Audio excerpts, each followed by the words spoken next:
सदाशिवसमारम्भाम् शङ्कराचार्यमध्यमाम् अस्मदाचार्यपर्यन्ताम् वन्दे गुरुपरम्पराम्। श्रुतिस्मृतिपुराणानाम् आलयं करुणालयम् नमामि भगवत्पादम् शङ्करं लोकशङ्करम्। शङ्करं शङ्कराचार्यं केशवं बादरायणं सूत्रभाष्यकृतौ वन्दे भगवन्तौ पुनः पुनः।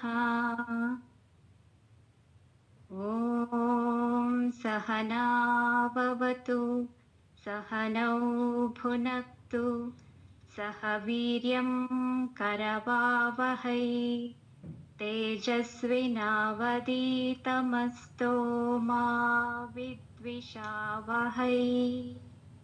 ॐ शान्ति शान्ति शान्तिः। ಶ್ಲೋಕ ಹೇಳದೆ ಸರ್? ಹೇಳಿ.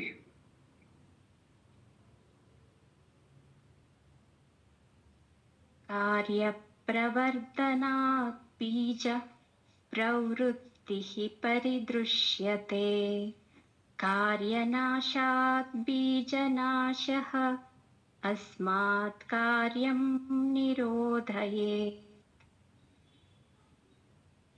ಅಲ್ಲಿಂದ ಹೇಳ್ತಾ ಇದ್ದೀರಾ? ಅಲ್ಲ, ಇನ್ನ ಸ್ವಲ್ಪ ಹಿಂದೆ ಹಿಂದೆ ಹಿಂದೆ ಹಿಂದೆ ಹಿಂದೆ ಹಿಂದೆ 3:10 ಅಂತ ಹೇಳ್ಬಿಡಿ.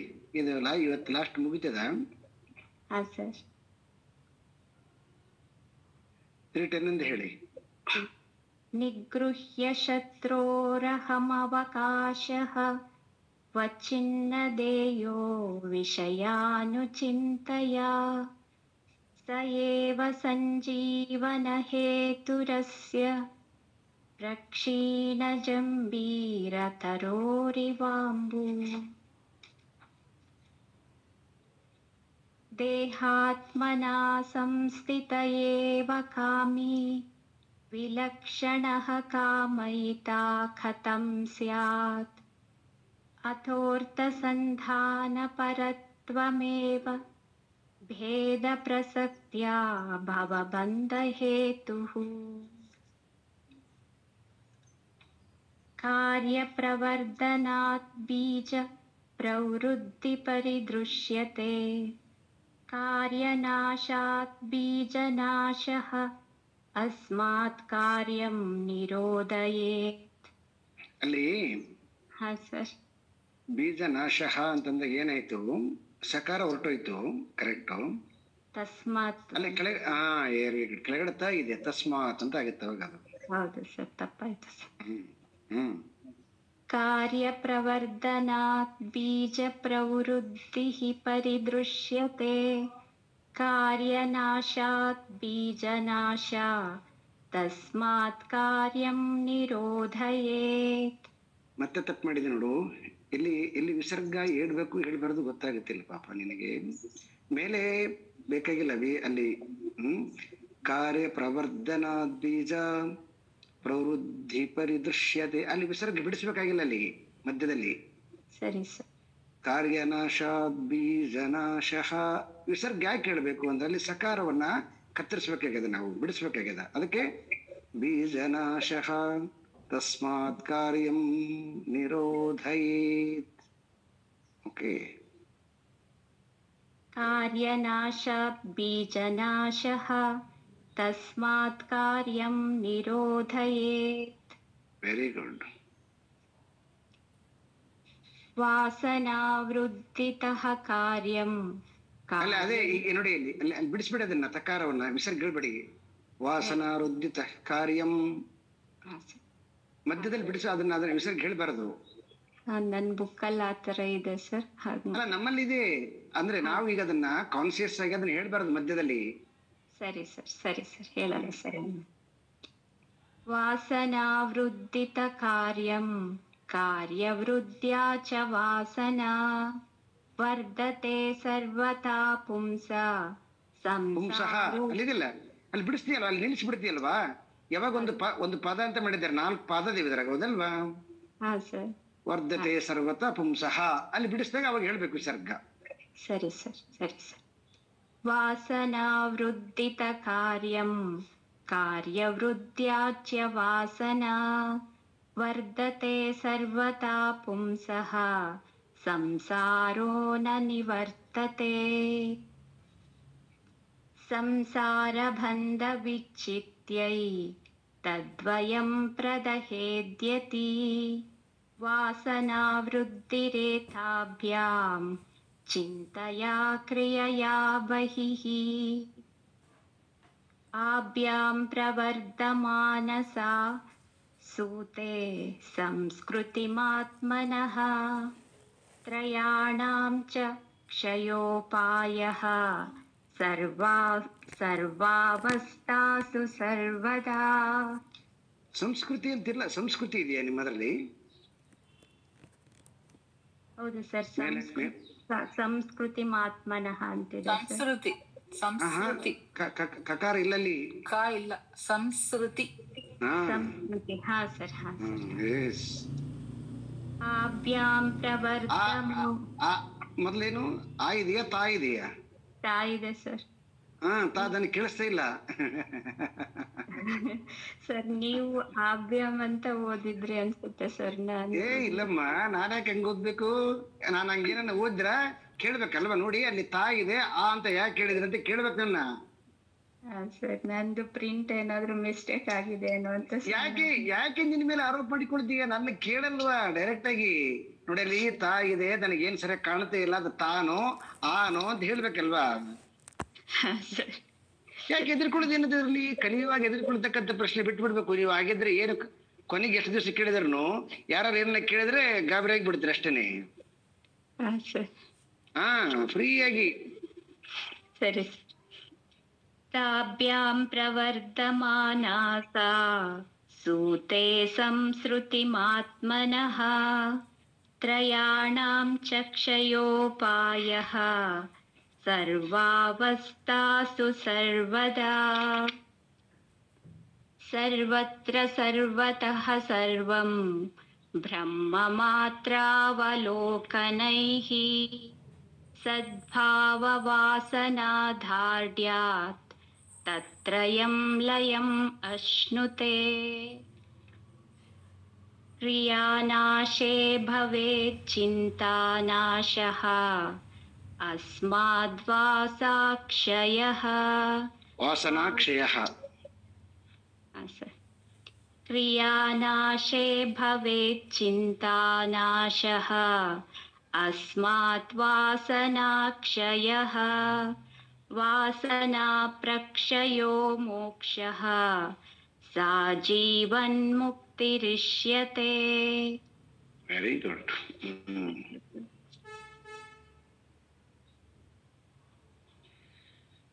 ಸದ್ವಾಸನಾ ಸ್ಫೂರ್ತಿ ವಿಜೃಂಭಣೆ ಸತಿ ಹ್ಯಸೌ ವಿಲೀನಾಪ್ಯಹಮಾದಿ ವಾಸನಾ ಅತಿ ಪ್ರಕೃಷ್ಟ ಅಪಿ ಅರುಣ ಪ್ರಭಾಯಾಂ ವಿಲೀಯತೆ ಸಾಧು ಯಥಾ ತಮಿಸ್ರಾ.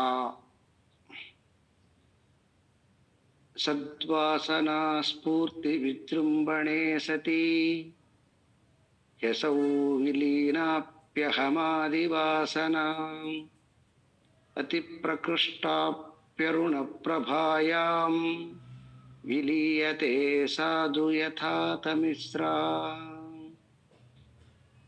ಸದ್ವಾಸನಾ ಸ್ಫೂರ್ತಿ ವಿಜೃಂಭಣೆ ಸತಿ ಯಸೌ ವಿಲೀನಾಪ್ಯಹಮಾದಿ ವಾಸನಾ ಅತಿ ಪ್ರಕೃಷ್ಟಾಪ್ಯರುಣ ಪ್ರಭಾಯಾಂ ವಿಲೀಯತೆ ಸಾಧು ಯಥಾ ತಮಿಸ್ರಾ.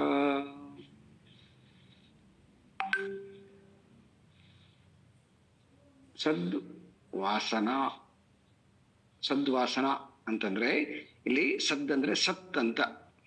ಸತ್ ಅಂದ್ರೆ ಯಾವುದು ಶಾಶ್ವತವಾಗಿ ಇರತಕ್ಕಂತಹ ತತ್ವವನ್ನು ತಿಳಿದಿದ್ದಿರೋ ಅದಕ್ಕೆ ಅಂತಹ ವಾಸನೆಗಳಿಗೆ, ಅಂತಹ ಯೋಚನೆಗಳಿಗೆ ಇಲ್ಲಿ ಸತ್ ಅಂತ ಕರೆದಿದ್ದಾರೆ. ನಿನ್ನೆ ಟಾಪಿಕ್ ಏನ್ ಮಾಡಿದ್ರು?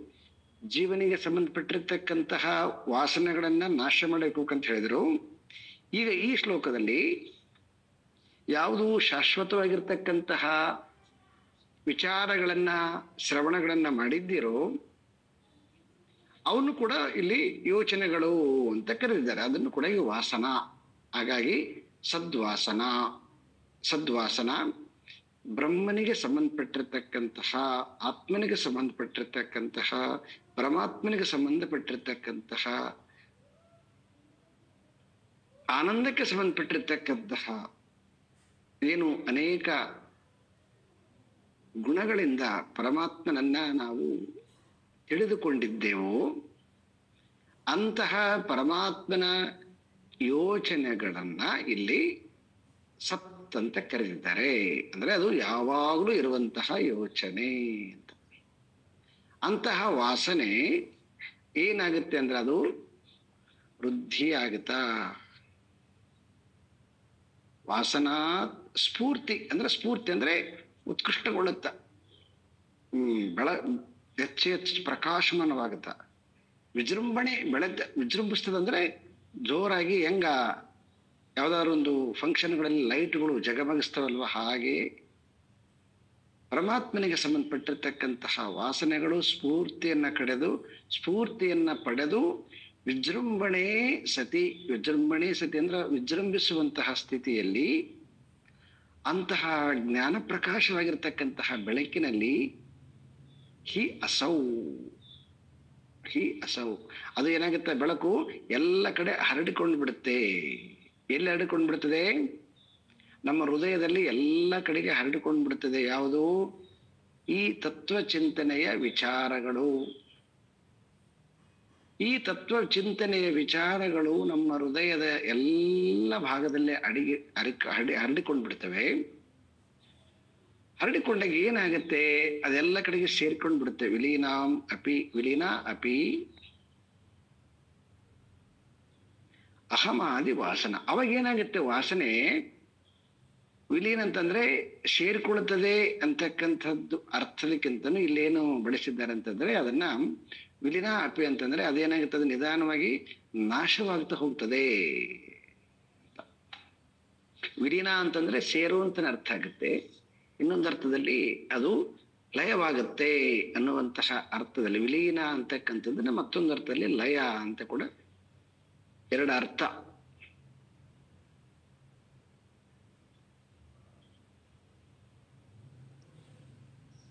ಪರಮಾತ್ಮನಿಗೆ ಸಂಬಂಧಪಟ್ಟಿರ್ತಕ್ಕಂತಹ ವಿಚಾರಧಾರೆಗಳು ನಮ್ಮ ಹೃದಯದಲ್ಲಿ ಹೆಚ್ಚು ಹೆಚ್ಚು ಬೆಳೆದ ಮೇಲೆ ವಿಜೃಂಭಿಸ್ತವೆ ಅಂತಂದ್ರೆ ಅದನ್ನ ಮಾತಾಡಕ್ಕೆ ನಮಗೆ ಸಂತೋಷ ಆಗುತ್ತ. ಯಾರು ಏನನ್ನ ಕೇಳಿದ್ರು ಅಂತಂದ್ರೆ ಸರಿಯಾಗಿ ಅದು ಯಾರು ಹೇಳಿದ್ರು ಅಂತಂದ್ರೆ ಕಿವಿ ಬಿದ್ದ ತಕ್ಷಣಕ್ಕೆ ಅದು ಹೆಚ್ಚು ಆನಂದ ಕೊಡುತ್ತ. ವಿಜೃಂಭಣೆ ಅದು ರಮಿಸುತ್ತೆ. ಅದು ಎಷ್ಟು ಆನಂದ ಆಗತ್ತೆ ಅಂದ್ರೆ ವಿದ್ಯಾನಂದ, ವಿದ್ಯಾನಂದ ಸಂತೋಷ ಕೊಡುತ್ತೆ, ಆದರೆ ಜ್ಞಾನಾನಂದ ಯಾವಾಗಲೂ ಸಂತೋಷವನ್ನು ಕೊಡ್ತಕ್ಕಂಥದ್ದು. ಇಂತಹ ಜ್ಞಾನದ ವಾಸನೆಗಳು, ವಿಚಾರಗಳು ವಿಜೃಂಭಣೆ ಸತಿಯವು ಬೆಳೀತಾ ಹಿ ಅಸೌ ಅಂದ್ರೆ ಅವೆಲ್ಲವೂ ಕೂಡ ಈ ಮನಸ್ಸಿನಲ್ಲಿ ಹರಡಿಕೊಂಡು ಬಿಡ್ತವೆ. ಈ ಹರಡಿಕೊಂಡಿರ್ತಕ್ಕಂತಹ ಈ ಬೆಳಕಿನ ವಿಚಾರಧಾರೆಗಳಲ್ಲಿ ಅಹಮಾದಿ ವಿಲೀನ ಅಂದ್ರೆ ಅಹಮಾದಿ ಅಂತಂದ್ರೆ ಅಹಂಕಾರಕ್ಕೆ ಸಂಬಂಧಪಟ್ಟಿರ್ತಕ್ಕಂತಹ, ನಾನಂತ ಮೊದಲೇನು ಅನ್ಕೊಂಡಿದ್ನೆಲ್ಲ ಆ ಜೀವನಿಗೆ ಸಂಬಂಧಪಟ್ಟಿರ್ತಕ್ಕಂತಹ ಎಲ್ಲ ಅಹಮಾದಿಷು ಅಂತ ಬಹುವಚನ. ಅಂದ್ರೆ ಅಹಮ್ಗೆ ಸಂಬಂಧಪಟ್ಟಿರ್ತಕ್ಕಂತಹ ಎಲ್ಲಾ ವಾಸನೆಗಳು ಅವೇನಾಗ್ತವೆ? ಲೀನವಾಗ್ತಾ ಬರ್ತವೆ, ಲಯವಾಗ್ತಾ ಬರ್ತವೆ, ಅವೆಲ್ಲ ನಾಶ ಆಗ್ತಾ ಬರ್ತವೆ. ಹೀಗೆ ಇಳಿರ್ತಕ್ಕಂತಹ ವಿಷಯವನ್ನ ಅದು ಅರ್ಥ ಸ್ವಲ್ಪ ಹೆಚ್ಚು ಆಗದೇ ಇದ್ದಾಗ ಅವ್ರೇನ್ ಮಾಡಿದ್ದಾರೆ ಅಂತಂದ್ರೆ, ಒಂದಿಷ್ಟು ಶಂಕರರು ಯಾವಾಗಲೂ ಕೂಡ ಒಂದು ಎಕ್ಸಾಂಪಲ್ ಕೊಡ್ತಕ್ಕಂಥದ್ದು ಬಹಳ ಸುಂದರವಾಗಿರ್ತಕ್ಕಂತಹ ಅವರದ್ದು ವಿಶೇಷತೆ. ಅತಿ ಪ್ರಕೃಷ್ಟ ಅಂತ ಹೇಳ್ತಾರೆ. ಅತಿ ಪ್ರಕೃಷ್ಟ ಅಂತಂದ್ರೆ ಘೋರವಾಗಿರ್ತಕ್ಕಂತಹ ಕತ್ತಲು. ಅತಿ ಪ್ರಕೃಷ್ಟ ಅಪಿ, ಅಂತಹ ಸಂದರ್ಭದಲ್ಲಿ ಅರುಣಪ್ರಭಾಯಾಂ, ಕಡಾಂಧವಾಗಿರ್ತಕ್ಕಂತಹ ಕತ್ತಲು ಇರುವಾಗ ಆ ಕತ್ತಲೆಯನ್ನ ಭೇದಿಸಿ ಅರುಣಪ್ರಭಾಯಾಂ ಅಂದ್ರೆ ಸೂರ್ಯನ ಉದಯ ಆಯಿತು ಅಂತಂದ್ರೆ ಅವಾಗ ಏನಾಗುತ್ತೆ ಅಲ್ಲಿ? ವಿಲೀಯತೆ ಸಾಧು ಯಥಾತಮಿಸ್ರ. ಹೇಗೆ ಸೂರ್ಯನ ಉದಯ ಆಗ್ತಾ ಇರುವಾಗಲೇ ಎಷ್ಟೇ ಗಾಢಾಂಧವಾಗಿರ್ತಕ್ಕಂತಹ ಕತ್ತಲು ಪಕ್ಕಕ್ಕೆ ಸರಿದು ಬಿಡ್ತದೆ. ಅದು ಪಕ್ಕಕ್ಕೆ ಸರಿದು ಬಿಟ್ಟು ಆಯ್ತು, ಈಗ ಬೆಳಕೆ ಸಂಪೂರ್ಣವಾಗಿ ತುಂಬಿಕೊಂಡು ಬಿಡ್ತದೆ ಇಡೀ ಬ್ರಹ್ಮಾಂಡವನ್ನ. ಕತ್ತಲೇನಾಗಿ ಬಿಡ್ತದೆ, ಹೊರಟೋಗಿ ಬಿಡ್ತದೆ. ಆ ಕತ್ತಲು ಬೆಳಕಿನ ಏನು ಆಟ ಇತ್ತೋ ಅದು ಜೀವನದ ಆಟ. ಅದಕ್ಕೆ ಅದು ಏನಾಗ್ತಿತ್ತು? ಕತ್ತಲಾಗುತ್ತಿತ್ತು, ಬೆಳಕಾಗ್ತಿತ್ತು, ಕತ್ತಲಾಗುತ್ತಿತ್ತು, ಬೆಳಕಾಗ್ತಿತ್ತು. ಈಗ ನಾವು ಅಂತಹ ಪ್ರದೇಶದಲ್ಲೇ ಇದೀವಿ. ಈ ಇರ್ತಕ್ಕಂಥ ನಮ್ಮ ಭೂಮಿ, ಅದರಲ್ಲಿ ನಾವಿರ್ತಕ್ಕಂತಹ ಈ ಭಾರತ, ಕರ್ನಾಟಕ, ಇದೆಂಗಂತಂದ್ರೆ ಅರ್ಧ ದಿನ ಕತ್ತಲು, ಅರ್ಧ ದಿನ ರಾತ್ರಿ. ಇದು ದಿನಕರನ ದಿನನಿತ್ಯದ ತನ್ನ ಪಡಿಗೆ ತಾನು ಸುತ್ತೋದ್ರಿಂದ ಇದು ನಿರಂತರವಾಗಿ ಹಗಲು ರಾತ್ರಿ ಆಗ್ತಾ ಇರ್ತದೆ. ನಾವು ಒಂದು ವೇಳೆ ಈ ಭೂಮಿಯ ಭಾಗದಿಂದ ಅಂದ್ರೆ ಬ್ರಹ್ಮಾಂಡ ಅಂದ್ರೆ ಇಡೀ ಜಗತ್ತಂತ ಏನು ಕರಿತೀವಿ, ಈ ಜಗತ್ತಿನ ಇನ್ನೊಂದು ಭಾಗ ಇದೆ. ಅದು ಈ ಭೂಮಿಯನ್ನ ಈಗ ಮೊಟ್ಟೆ ಆಕಾರದಲ್ಲಿ ನಮಗೆ ತೋರಿಸ್ತಾರೆ. ಇಡೀ ಭೂಮಿಯನ್ನ, ಭೂಮಿ ಅಂತಕ್ಕಂಥ ಒಂದು ಗ್ರಹವನ್ನ ಮೊಟ್ಟೆ ಆಕಾರದಲ್ಲಿ ತೋರಿಸ್ತಾರೆ. ಈ ಮೊಟ್ಟೆ ಆಕಾರದಲ್ಲಿ ತೋರಿಸುವಾಗ ಯಾವುದು ಸೂರ್ಯನಿಗೆ ಮುಖ ಮಾಡಿರ್ತದೋ ಆ ಪ್ರದೇಶ ಎಲ್ಲ ಬೆಳಕಾಗಿರ್ತದೆ. ಅದರ ಅಪೋಸಿಟ್ ಇರ್ತಕ್ಕಂಥದ್ದೆಲ್ಲ ಕತ್ತಲಿರ್ತದೆ. ಈಗ ನಮ್ಮ ಭೂಮಿ ಅಂತಕ್ಕಂಥದ್ದು ಮಧ್ಯದಲ್ಲಿ ಇರ್ತಕ್ಕಂಥದ್ದು. ಹಾಗಾಗಿ ಸೂರ್ಯನ ಮುಖದ ಕಡೆ ಇರೋ ತನಕನೂ ಕೂಡ ಬೆಳಕೇ ಇರ್ತದ. ಮತ್ತೆ ನಿಧಾನವಾಗಿ ತಿರುಗ್ತಾ ಅದು ಟರ್ನ್ ಆದ ಗಳಿಗೆ ಏನಾಗುತ್ತೆ, ಮತ್ತೆ ಕತ್ತಲು ಬರ್ತದ. ನಾವು ಒಂದು ವೇಳೆ ಈ ಭೂಭಾಗದಿಂದ ಮೇಲೆ ಬಂದ್ವಿ ಅಂತ ಇಟ್ಕೊಳ್ರಿ, ಸೂರ್ಯ ಮುಳುಗದ ನಾಡು ಅಂತ ಕೆಲವೊಂದು ಕ್ಷೇತ್ರಗಳನ್ನ, ಪ್ರದೇಶಗಳನ್ನ ಕರೀತಾರೆ.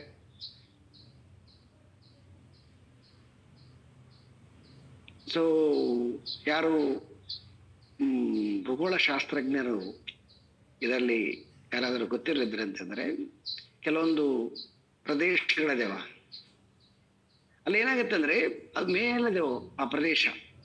ಈ ಮೊಟ್ಟೆ ಆಕಾರದಲ್ಲಿ ಭೂಮಿ ಇದೆ ಅಲ್ವಾ, ಮೇಲೆ ಇದೆ ಆ ಪ್ರದೇಶ. ಹಾಗಾಗಿ ಅಲ್ಲಿ ಯಾವಾಗಲೂ ಕತ್ತಲಿರ್ತದೆ. ಈ ಭೂಮಿಯಲ್ಲಿ 3 ವಿಚಿತ್ರವಾಗಿರ್ತಕ್ಕಂಥ ಗುಣ. ಈ ಭೂಮಂಡಲದ ಮೇಲ್ಭಾಗ ಯಾವಾಗಲೂ ಸೂರ್ಯನ ಬೆಳಕಿನಲ್ಲಿ ಇರ್ತದ, ಮಧ್ಯದ ಭಾಗ ಹಗಲು ರಾತ್ರಿ ಒಳಪಡುತ್ತದೆ, ಕೆಳಗಿನ ಭಾಗ ಯಾವಾಗಲೂ ಕತ್ತಲಲ್ಲಿ ಇರ್ತದೆ. ಅದಕ್ಕೆ ಸೂರ್ಯನ ಕಿರಣಗಳು ತಾಕದ ನಾಡು ಅಂತ ಕರೀತಾರೆ. ಕತ್ತಲ ಸಾಮ್ರಾಜ್ಯ ಅಂತ. ಒಂದು ಕತ್ತಲ ಸಾಮ್ರಾಜ್ಯ ಇದೆ, ಮತ್ತೊಂದು ಮೇಲೆ ಬೆಳಕಿನ ಸಾಮ್ರಾಜ್ಯ ಇದೆ. ಮೇಲೆ ಇರ್ತಕ್ಕಂಥವ್ರನ್ನ ದೇವತೆಗಳು ಅಂತ ಶಾಸ್ತ್ರದಲ್ಲಿ, ಕೆಳಗಡೆ ಇರ್ತಕ್ಕಂಥವ್ರನ್ನ ರಾಕ್ಷಸರು ಅಂತ, ಈ ಕತ್ತಲು ಒಂದಿಷ್ಟು ಬೆಳಕಿನ ಇರ್ತಕ್ಕಂಥವ್ರು ಮನುಷ್ಯರು ಅಂತ. ಈಗ ನಮಗೆ 2 ಕಡೆ ಹೋಗ್ಲಿಕ್ಕೆ ಅವಕಾಶ ಅದ. ನಾವು ಕೆಳಗನ ಹೋಗ್ಬೋದು ಅಥವಾ ಮೇಲೆರ ಹೋಗ್ಬೋದು. ಯಾರು ಕೆಳಗಡೆ ಹೋಗಕ್ಕೆ ಇಷ್ಟಪಡ್ತಾರೆ? ಯಾರು ಇಷ್ಟಪಡಂಗಿಲ್ಲ, ಹೌದಲ್ವಾ? ಯಾಕಂತಂದ್ರೆ ಮೇಲೆ ಹೋಗ್ಬೇಕು ಅಂತಕ್ಕಂಥದ್ದು ಆಸೆ. ಹಾಗಾಗಿ ಒಂದು ಸಾರಿ ಮೇಲೆ ಹೋಗ್ಬಿಟ್ಟು ಅಂತಂದ್ರೆ ಅವಾಗ ನಮಗೆ ಕತ್ತಲು ದರ್ಶನ ಆಗೋದಿಲ್ಲ. ಅದೇ ರೀತಿಯಾಗಿ ಈ ಜೀವನ ಇದೆಯಲ್ವಾ, ಈ ಜೀವನ ಅಂತಕ್ಕಂಥದ್ದು ಈ ಇಂದ್ರಿಯಗಳ ಜ್ಞಾನದಿಂದ ಏನು ನಾವು ಜೀವನವನ್ನ ಮಾಡ್ತೀವಿ, ಇದು ಹೇಗೆ ಅಂತಂದ್ರ ಹಗಲು ರಾತ್ರಿಗಳು ಇರ್ತಕ್ಕಂತಹ ಪ್ರದೇಶ ಹೇಗಿರ್ತದೋ ಹಾಗೆ ಇದು. ಯಾರು ಇಂದ್ರಿಯಗಳು ಸತ್ಯ, ಇಂದ್ರಿಯಗಳಿಂದ ಬರುವಂತಹ ಏನು ಅನುಭವ ಇದೆಯೋ ಅದು ಸತ್ಯ ಅಂತ ತಿಳಿದುಕೊಂಡು ಆ ಒಂದು ಭಾವದಲ್ಲಿ ಜೀವನ ಮಾಡ್ತಕ್ಕಂಥವ್ರನ್ನ ಮನುಷ್ಯರು ಅಂತ ಕರಿತೀವಿ. ಅದ್ರಾಗ ಎರಡೂ ಇದೆ. ಯಾಕಂದ್ರೆ ಹಗಲು ಮತ್ತು ರಾತ್ರಿ ಇರುವ ಹಾಗೆ ಸುಖನೂ ಇದೆ, ಒಂದೊಂದಿಷ್ಟು ದುಃಖನೂ ಇದೆ. ಸುಖ ದುಃಖ ಮಿಶ್ರಣವಾಗಿದೆ. ಈಗ ನೋಡಿ, ಯಾವುದಾದ್ರೂ ಒಂದು ಈ ಮಕ್ಕಳ ಬರ್ತ್ಡೇ, ಒಂದು ಮಗು, ಪುಟ್ಟ ಮಗು ನಾಮಕರಣಕ್ಕಂತ ಹೋಗುತ್ತೀರಿ. ನಾಮಕರಣಕ್ಕಂತ ಹೋದಾಗ ಅದು ಮಗು ಜಾಸ್ತಿ ನಗತಿತ್ತಂತಂದ್ರೆ ಆ ತಾಯಿ ಖುಷಿ ಪಡ್ತಾಳೆ. ಆದರೆ ಜಾಸ್ತಿ ನಗಕ್ಕೆ ಶುರು ಮಾಡಿತ್ತು ಅಂತಂದ್ಗಳಿಗೆ ಹೆದರಿಕೆ ಬರಕ್ಕೆ ಶುರುವಾಗುತ್ತೆ. ತುಂಬಾ ನಕ್ ಬಿಡಿತು ಅಂತಂದ್ರೆ ಯಾರಾದ್ರೂ ಏನಾದ್ರೂ ವಕ್ರಗಣ್ಣ ಬಿಟ್ಟು ಬಿಡ್ತಾರೇನೋ ಅಂತ ಹೇಳ್ಬಿಟ್ಟು ಮತ್ತೆ ಏನಾಗುತ್ತೆ ಮಗುಗಂತ ಹೆದರಿಕೆ ಶುರುವಾಗಿಬಿಡ್ತದೆ. ಸುಖನೂ ಇದೆ, ಹಂಗೆ ಅದ್ರ ಪಕ್ಕದಲ್ಲಿ ಹೆದರಿಕೆ ಇರ್ತದೆ.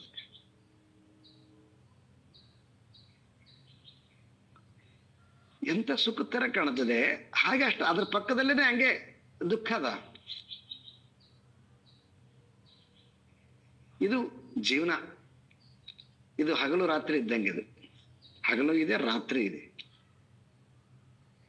ಆದರೆ ಶಂಕರ್ ಹೇಳ್ತಾ ಇದ್ದಾರೆ ಇಲ್ಲಿ ಏನ್ ಮಾಡ್ಬೇಕಯ್ಯ ನೀವು ಅಂದ್ರೆ ಈ ಇಂದ್ರಿಯಗಳ ಪ್ರಪಂಚದಕ್ಕಿಂತ ಏನ್ ಮಾಡ್ಬೇಕು, ಒಂದ್ ಸ್ವಲ್ಪ ವಿಜ್ಞಾನಮಯ ಕೋಶಕ್ಕೆ ಬರ್ಬೇಕು, ಒಂದ್ ಸ್ವಲ್ಪ ಎತ್ತರಕ್ಕೆ ಬರ್ಬೇಕು. ಇಲ್ಲಿ ಏನದ ಅಂತಂದ್ರೆ ಇಲ್ಲಿ ಶಾಶ್ವತವಾಗಿರ್ತಕ್ಕಂತಹ ಬೆಳಕಿನ ಲೋಕ ಇದೆ.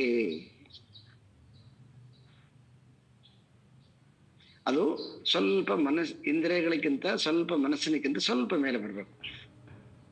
ಯಾವುದು ಅಂತಂದ್ರೆ ಅದು ನಿನ್ನೆ ಮಾತಾಡಿದಲ್ವ, ಅಮರತ್ವ ಅಂತ ಒಂದು ಶಬ್ದ ಮಾತಾಡಿದ್ವಿ ನಾವು. ಅಮರತ್ವ ಅಂತಕ್ಕಂಥದ್ದು ನಾವು ಶಾಶ್ವತವಾಗಿ ಇರ್ತಕ್ಕಂತಹ ಸ್ವರೂಪದವರು ಅಂತ ತಿಳ್ಕೊಂಡಿವ. ಪ್ರಾಣದಿಂದ ನಾವು ಯಾವಾಗಲೂ ಶಾಶ್ವತವಾಗಿರ್ತಕ್ಕಂಥವ್ರು. ಈ ಶಾಶ್ವತತೆ ಇದು ಯಾವಾಗಲೂ ಕೂಡ ಇರ್ತಕ್ಕಂಥದ್ದು, ನಾಶ ಆಗೋದಿಲ್ಲ. ಇದು ಬೆಳಕಿನ ಲೋಕ. ಈ ತರಹ ನಮ್ಮ ಐಡೆಂಟಿಟಿಯನ್ನು ನಾವು ಶಾಶ್ವತವಾಗಿರ್ತಕ್ಕಂತಹ ಯೋಚನೆಗಳ ಮೇಲೆ, ಸಾಗದೇ ಇರತಕ್ಕಂತಹ ಯೋಚನೆಗಳ ಮೇಲೆ, ಮತ್ತೆ ಯಾವಾಗಲೂ ಕೂಡ ಆನಂದವಾಗಿರ್ತಕ್ಕಂತಹ ಯೋಚನೆಗಳ ಮೇಲೆ ಇದನ್ನ ಬ್ರಹ್ಮಚಿಂತನೆ, ಸದ್ವಾಸನ ಅಂತ ಕರೆದಿಲ್ಲ. ಈ ಬ್ರಹ್ಮಚಿಂತನೆಯನ್ನ ಸದಾ ಇರಬೇಕು ಮನಸ್ಸು. ಯಾವಾಗ ಈ ಬ್ರಹ್ಮಚಿಂತನೆ ಅಧಿಕವಾಗಿ ಆಗ್ತಾ ಹೋಗುತ್ತೆ, ಅವಾಗ ಏನಾಗುತ್ತೆ, ಕತ್ತಲು ತನ್ನಿಂದ ತಾನೇ ನಾಶವಾಗತ್ತೆ, ಅಹಂಕಾರ ತನ್ನಿಂದ ತಾನೇ ನಾಶವಾಗುತ್ತೆ ಅಂತ. ಸೊ ಅದಕ್ಕೆ ಮತ್ತೊಂದು ಪೂರಕವಾಗಿರ್ತಕ್ಕಂತಹ ಮತ್ತೆ ಇನ್ನೊಂದು ಎಕ್ಸಾಂಪಲ್ ಕೊಡ್ತಾ ಇದ್ದಾರೆ ನೆಕ್ಸ್ಟ್ ಶ್ಲೋಕದಲ್ಲಿ. ತಮಸಃ ತಮಃ ತಮಃ ಅಂತ. ತಮಃ ತಮಃ ಕಾರ್ಯಂ ಅನರ್ಥಜಾಲಂ ನ ದೃಶ್ಯತೆ ಸತ್ಯುದಿತೆ ದಿನೇಶೇ ತಥಾ ಅದ್ವಯಾನಂದ ರಸಾನುಭೂತೌ ನವ ಅಸ್ತಿ ಬಂಧಃ ಬಂಧೋ ಅಂದನ್ನು ಒಂದನೇ ಯಾವಾಗಲ್ಲಿ ನಾವು ಬಿಡಿಸ್ತೀವಿ, ನವ ಅಸ್ತಿ ಬಂಧಃ ನ ಚ ದುಃಖಗಂಧಃ, ನವ ಅಸ್ತಿ ಬಂಧೋ ನ ಚ ದುಃಖಗಂಧಃ, ಹೀಗೆಲ್ಲ ಹೋಗ್ಬೋದು. ತಮಸಸ್ತಮ ತಮಸ್ತಮ ಕಾರ್ಯಮನರ್ಥಜಾಲಂ ನ ದೃಶ್ಯತೆ ಸತ್ಯುದಿತೆ ದಿನೇಶೇ ತಥಾ ಅದ್ವಯಾನಂದ ರಸಾನುಭೂತೌ ನವಾಸ್ತಿ ಬಂಧಃ ನ ಚ ದುಃಖಗಂಧಃ. ತಮಃ ತಮಃ ತಮಃ, ಎರಡು ತಮಃ ತಮಃ ಅಂತ ಹಾಕಿದ್ದಾರೆ. ತಮಸ್ತಮಃ ಕಾರ್ಯಂ ಅನರ್ಥ ಜಾಲಂ ನ ದೃಶ್ಯತೆ ಸತ್ಯುದಿತೆ ದಿನೇಶೇ ಅಂತ ಹಾಕಿದೆ. ಇಲ್ಲಿ ದಿನೇಶೇ ಅಂತಂದ್ರೆ ದಿನಕರ ಅಂತ ಅರ್ಥ, ಸೂರ್ಯ ಅಂತ ಅರ್ಥ. ದಿನೇಶೇ ಅಂದ್ರೆ ಸೂರ್ಯನ ಉದಯ ಆದ ನಂತರ, ಉದಿತೆ ಅಂದ್ರೆ ಉದಯ ಅಂತ. ದಿನೇಶೇ ಉದಯೇ ಸೂರ್ಯೋದಯೇ ಅಂತ ಹೀಗೆ. ಅಪಿ ನ ದೃಶ್ಯತೆ, ಅವಾಗ ಏನಾಗುತ್ತೆ, ಯಾವಾಗ ಸೂರ್ಯ ಉದಯಿಸ್ನೋ ಅವಾಗ ನ ದೃಶ್ಯತೆ. ದೃಶ್ಯ ಅಂದ್ರೆ ಏನು, ಯಾವುದು ಕಾಣ್ತಿತ್ತೋ ಅದು ಕಾಣದಿಲ್ಲ ಅಂತಾರೆ. ಯಾವುದು ಕಾಣ್ತಿತ್ತು ಅಂತಂದ್ರೆ ತಮಃ. ತಮಃ ತಮಃ ಅಂದ್ರೆ ಕತ್ತಲು.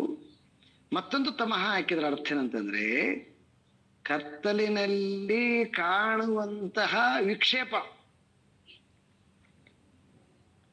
ಕತ್ತಲಲ್ಲಿ ಏನ್ ಕಾಣುತ್ತೆ, ಕತ್ತಲಲ್ಲಿ ಯಾವಾಗ ಕತ್ತಲಕ್ಕೆ ಹೋದ್ರೆ ಗೊತ್ತಾಗುತ್ತೆ ನಿಮಗೆ. ಕತ್ತಲಲ್ಲಿ ಏನ್ ಕಾಣಿಸ್ತದೆ ಅಂತಂದ್ರೆ ಯಾವುದೋ ಒಂದು ಅಲ್ಲಿ ಬಳ್ಳಿ ಒಂದು ಒಂದು ಒಂದು 4 ಅಡಿ ಎತ್ತರದ ಯಾವುದೋ ಒಂದು ಮರ ಇದೆ, ಅದ್ಯಾವುದೋ ಒಂದು ಪ್ರಾಣಿ ತರ ಕಾಣಿಸ್ತದೆ ನಮಗ. ಅಲ್ಲೊಂದು ಲೈಟ್ನ ಕಂಬ ಇದೆ ದೂರದಲ್ಲಿ, ಆ ಲೈಟ್ ಬೆಳಕೆಲ್ಲ ಕತ್ತಲಿದೆ. ಒಂದು 6 ಅಡಿ ಎತ್ತರದ ಕಂಬ, ಅಲ್ಲಾರು ಮನುಷ್ಯ ನಿಂತುಕೊಂಡಿದ್ದಾನೆ ಅಂತ. ಮೊದಲನೇದಾಗಿ ಕತ್ತಲು, ಈಗ ಕತ್ತಲಲ್ಲಿ ಇನ್ನೊಂದು ಕತ್ತಲು ಅಂದ್ರೆ ಮತ್ತೊಂದಾಗಿ ಕಾಣತಕ್ಕಂಥದ್ದು. ಬಹಳ ಚೆನ್ನಾಗದ ನೋಡ್ರಿ ಇದು. ತಮಃ ತಮಃ.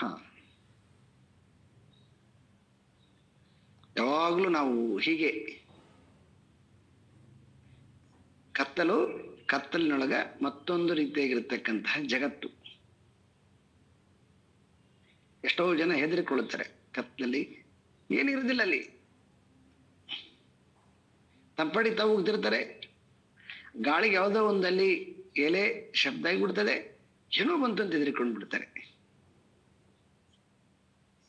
ಎಲೆ ಬಂದು ಇವ್ರು ಯಾರನ್ನ ಕಚ್ಚೋದಾಗ್ಲಿ ಏನಾರು ಮಾಡೋದಿಲ್ಲ. ಆದ್ರೆ ಆ ಕತ್ತಲಂತಕ್ಕಂತಹದ್ದೇ ಮನುಷ್ಯನಿಗೆ ಭೀತಿ.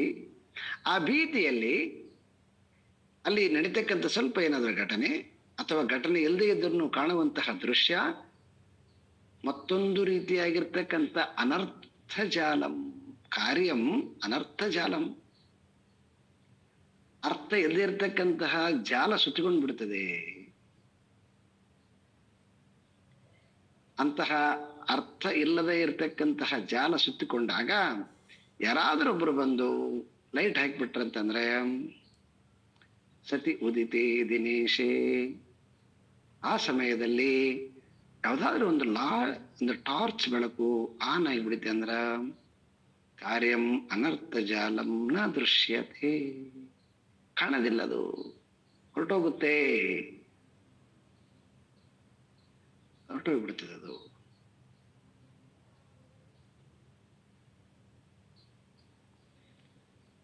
ಸೊ ಅದೇ ರೀತಿಯಾಗಿ ತಥಾ ಅದ್ವಯಾನಂದ ರಸಾನುಭೂತವು ನವ ಅಸ್ತಿ ಬಂಧ ನಚ ದುಃಖ ಗಂಧ.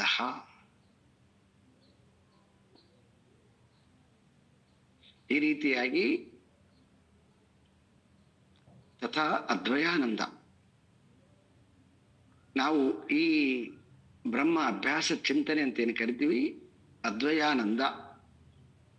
ತಥಾ ಈ ರೀತಿಯಾಗಿ ಅದ್ವಯಾನಂದ ಅಂದ್ರೆ ದ್ವೈತ ಇಲ್ಲದೆ ಇರತಕ್ಕಂತಹ, ದುಃಖ ಇಲ್ಲದೆ ಇರತಕ್ಕಂತಹ ಆನಂದ.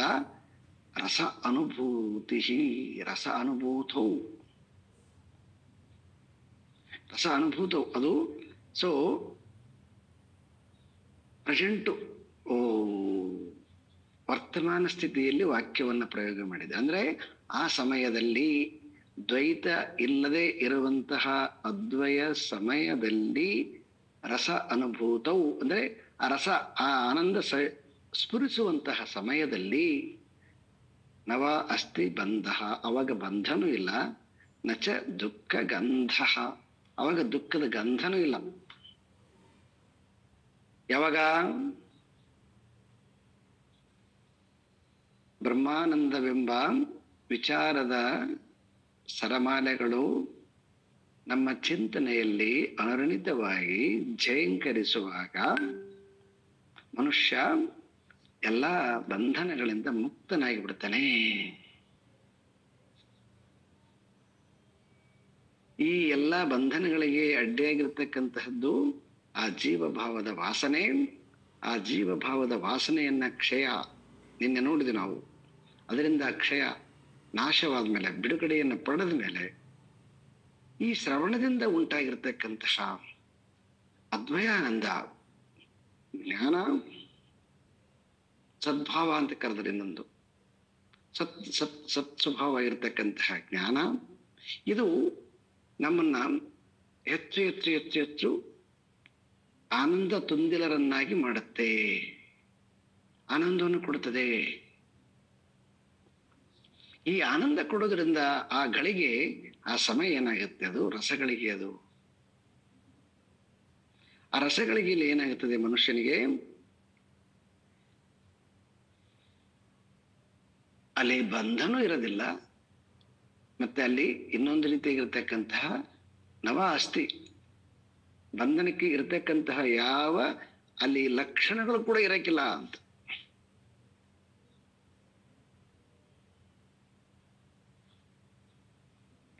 ಇದನ್ನ ನಾವು ಇಷ್ಟು ದೀರ್ಘಕಾಲದ ಅಧ್ಯಯನದಿಂದ ಏನು ಪಾಠ ಪ್ರವಚನಗಳನ್ನ ಕೇಳ್ತಾ, ಈ ವಿವೇಕ ಚೂಡಮಣಿ ಕೇಳ್ತಾ ನಮಗೆ ಎಷ್ಟೋ ಸಾರಿ ಇದರ ಅನುಭವಗಳು,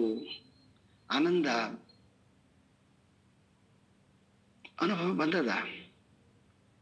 ಆ ಅನುಭವ ಹೇಗಿರ್ತದೆ, ಒಂದು ಕ್ಷಣ ಆದರೂ ಕೂಡ ಮೈ ರೋಮಾಂಚನಗೊಳ್ಬಿಡುತ್ತೆ, ಇಡೀ ಮೈ ಎನರ್ಜಿ ತಾಳಿಬಿಡ್ತದ. ನಾವು ಎಷ್ಟೋ ಸಾರಿ ಅಬ್ಸರ್ವ್ ಮಾಡಿದ್ದೀವಿ, ನಮ್ಮನ್ನ ನಾವೇ ಅಬ್ಸರ್ವ್ ಮಾಡಿಕೊಂಡಿದ್ದೀವಿ. ಸ್ವಲ್ಪ ಏನೋ ಡಿಸ್ಟರ್ಬ್ ಇರ್ತದೆ ಬಾಡಿಯಲ್ಲಿ. ಅದೇನು ತುಂಬಾ ಕ್ಲಾಸ್ ಕ್ಯಾನ್ಸಲ್ ಮಾಡಷ್ಟು ಇರಂಗಿಲ್ಲ, ಸ್ವಲ್ಪ ಇರ್ತದೆ.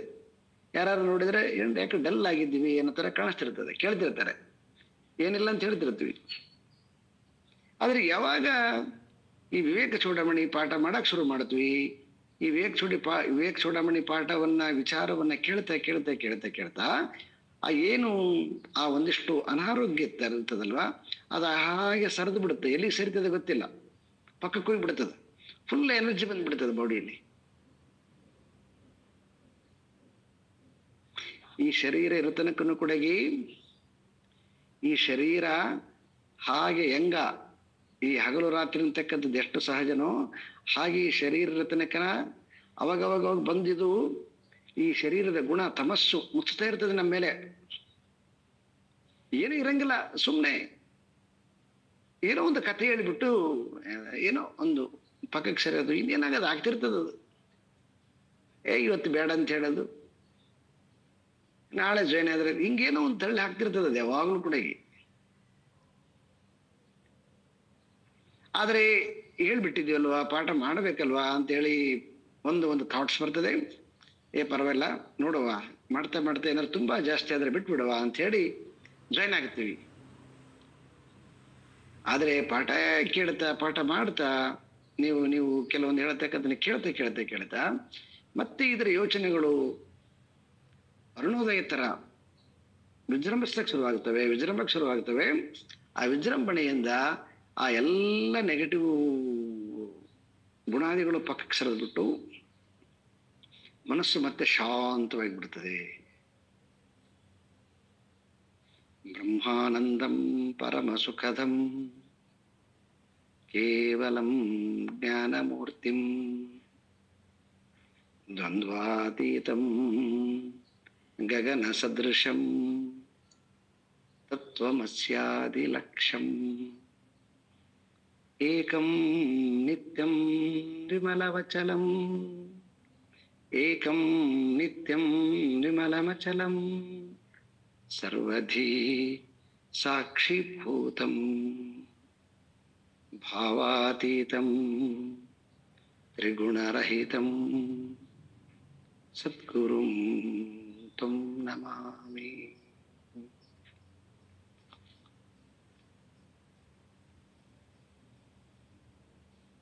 ಓಂ ಪೂರ್ಣಮದಃ ಪೂರ್ಣಮಿದಂ ಪೂರ್ಣಾತ್ ಪೂರ್ಣಮುದಚ್ಯತೆ ಪೂರ್ಣಸ್ಯ ಪೂರ್ಣಮಾದಾಯ ಪೂರ್ಣಮೇವಾವಶಿಷ್ಯತೆ. ಓಂ ಶಾಂತಿ ಶಾಂತಿ ಶಾಂತಿ.